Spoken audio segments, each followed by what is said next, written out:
আসসালামু আলাইকুম everyone, welcome back to my channel.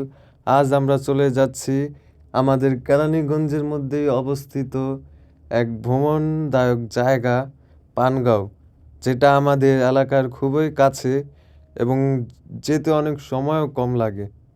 তো যেতে যেতে আমাদের রিকশায় এসে পড়ে একটি ঘুড়ি। ঘুড়িতে এক প্রেমিক তার প্রিয় মানুষের নাম লিখে পুরো ঘুড়িটা অবস্থা টাইট বানায় লায় এবং আমরা চলে যাই সোজা পানগাঁয়ের দিকে। দেখেন বন্ধুরা, রাস্তাটা কত সুন্দর, কত নিরিবিলি, এবং আমরা আড্ডা দিতে দিতে ও গল্প করতে করতে চলে যাই আমাদের পানগাঁয়ের দিকে।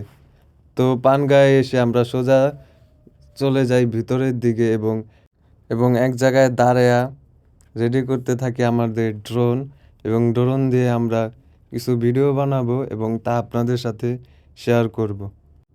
তো ড্রোন এবং আমার হাতের উপরে, এবং ড্রোন ট্রেক অফের জন্য একদম রেডি।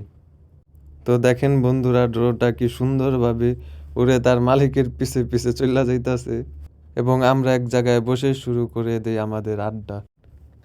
বন্ধুদের সাথে সময় কাটানো শুধু ঘোরাঘুরি না, এটা একটু শান্তি, একটু হাসি আর অনেক স্মৃতি। কিছু মানুষ থাকে যাদের সাথে বসলে ঘড়ি থেমে যায়, মনে হয় কথা শেষ হয়, চা ঠান্ডা হয়ে যায়, কিন্তু আড্ডা থামে না।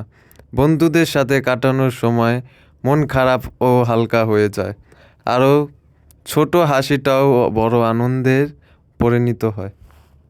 এবং ওই জায়গায় আমার এক বড় ভাইয়ের কিছু বন্ধুদের সাথে দেখা হয়, এবং তার বন্ধুদের সাথে আমরা সবাই মিলে আড্ডা দিই এবং অনেক গল্প করতে থাকি।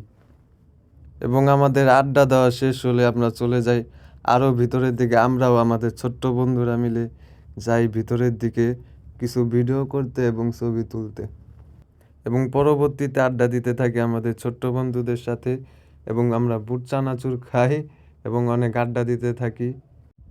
এবং এই ছেলেটা তার এতটুকু বয়সে যে কত দায়িত্ববান, যা আমরা এখনও হই নাই তার মতো এত দায়িত্ববান।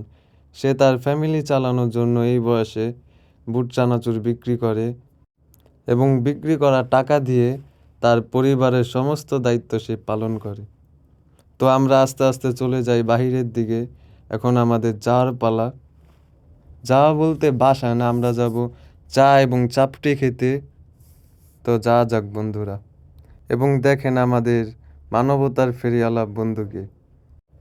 দেন আমরা চলে যাই চা খেতে। চায়ের দোকানে এসে দেখি অনেক ভিড়, তো অনেকক্ষণ লাইনে খাড়েয়া অবশেষে আমরা আমাদের চা পেয়ে যাই।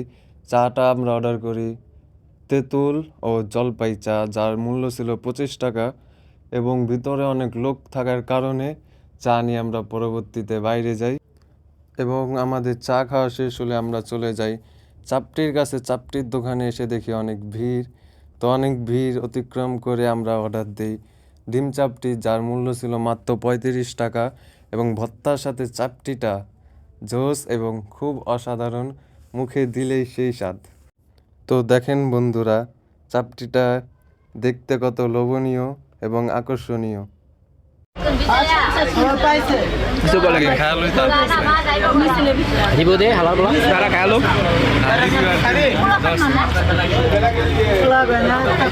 কি বর্তা খাইলেন আপা? বাদাম বাদাম। ও ট্রাই করি। হ্যালো সুন্দরী আপা।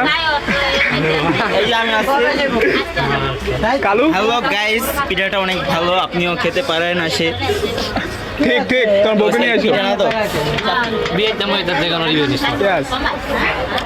কারণ বড়টা খাই খারাপ করে না, খালি ভালোই খায়। জোস জোস।